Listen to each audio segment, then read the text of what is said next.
Greetings folks, it's Sarah with Obadiah's.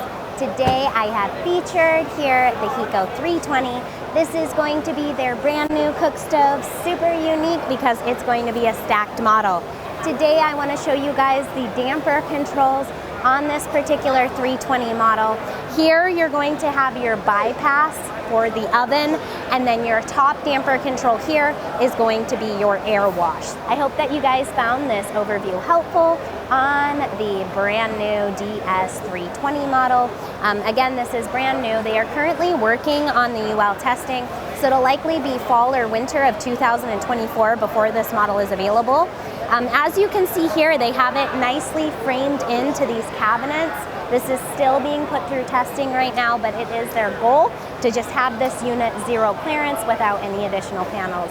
As always, if you guys enjoy the videos, they're helpful, informational, and educational, please give me that thumbs up, click the subscribe button in the corner of the channel. God bless y'all. Have a wonderful day.